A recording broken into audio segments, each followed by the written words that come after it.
to show you how to clean up your calendar. Your calendar is probably quite full if you are a classroom teacher with multiple Google Classrooms. Every time you create a new classroom, you have a calendar created for that. So if you'll notice, mine is quite overwhelming right now, and I do not have all of them checked. So I'm going to show you a couple of different ways today that you can clean this up for the end of the year tech cleanup. So the first and easiest way is simply unchecking the calendars. If you'll notice in your list over to the left that every calendar you have has a checkbox beside it. Some of mine are checked, some are not. The easiest way to take them off this main calendar in front of me is to simply uncheck them.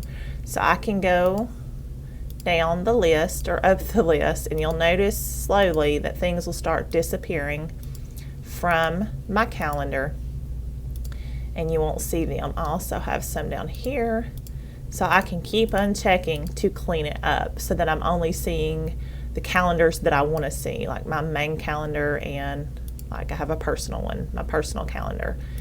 So that's one way to clean up your main calendar. You still have those calendars to the left. You haven't deleted them or removed them. You have simply unchecked them so they're not showing up at the moment. So that's one way. A second way is to hide this list. So again, you're not deleting, you're simply cleaning it up a little bit. You still have access to those. So this list is quite long because there's lots of Google Classrooms here and I have not ever cleaned it up. So one way I can clean this list up without actually deleting is to hide them. So out beside each calendar, we have the three dots, which always means more. So if I click on more, I can hide from list. It simply removes it from this list. I don't see it, but it didn't delete the actual calendar. The easiest way to do this, especially if you're going to do multiple ones, is click those three dots again beside any of the calendars and go into settings and sharing. In settings and sharing, you still have every calendar to the left. You'll have extra things for the calendar you've clicked on, but if you'll notice out beside each one, I have that eye icon, and you'll see that this one is the one that I hid. It has the slash through it. I can quickly hide them by simply clicking on that eye icon. The only one I'm not allowed to hide is that main one. It will not allow you to hide it or delete it because that's the one that is automatically created for you when you get your Google account. But I can hide all the other ones, and when I do that, let me hide a couple more. You'll see, and this is the easiest way, I'm going to go back up here on the left and you'll see those have disappeared from my site. Again, you can do it with the three dots. This one not because that's main. Do it with the three dots. Well, there's reminders. I'll get it. Okay, here we go. Three dots. I can hide it from my list there. Or I can go into settings and hide them quickly. Your reminders and tasks, again, are automatically created because with your Google account, so you're not going to be allowed to get rid of those. So that's a couple things you can do. You can uncheck it so it's not showing up, and you can hide it. Another thing is you can unsubscribe. If it's a calendar a colleague has shared with you or a Google Calendar from a classroom that you are not the main teacher and you no longer need that calendar, you can hit the X beside it. And this does not remove the Google Classroom, it simply removes you from the calendar. So let's do one. So I'm going to remove myself from the faculty one. So this X, if you'll see when I scroll over top of it, I haven't clicked yet. When I scroll over top of it, it says unsubscribe. I can click the X and it's going to give me a little note saying, are you sure you want to be removed from this page?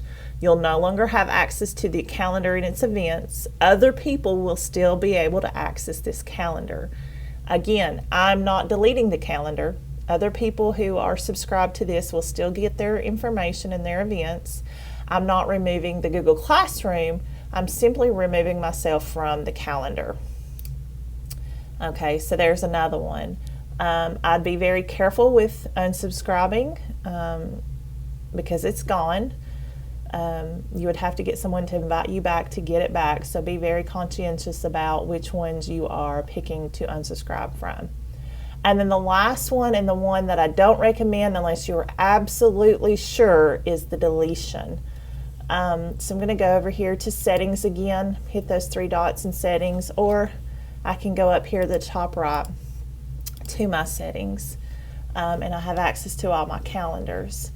If I wanted to delete a calendar, and of course I'd have to have one that I actually owned. Here we go, so I own this one. If I wanted to delete it, there is no coming back from that. I lose everything with it. So I'd take very close consideration on whether you want to do that. I don't recommend this. This would definitely be a last step, and you'd be very confident that you no longer need this. However, one thing I do want you to do if you ever decide to delete a calendar is first, let me scroll back up here, is export. Export the calendar. That way you have a record of the data in that calendar. If you'll notice, it sent me a file down here, a zip file with all that information. So that way, if anything was to come about later in the future that you may need that count was on that calendar, you have a record of that now. Excuse the phone, forgot to silent it. So if you do decide to take the step to delete a calendar, always export it just to be safe. That way you have that record on hand just in case there are any issues that come about in the future. Then you can delete that calendar. But when you delete it, you delete everything about it and it will no longer have access to anything on there. So be very careful if you decide to take that step. So let's quickly review what different ways we can do to clean up our calendar. 1, simply uncheck.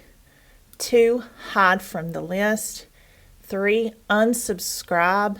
And then 4, if you're absolutely sure, export and delete. Hopefully this will help you in cleaning up your calendar for the summer. Let me know if you have any questions. Have a great day.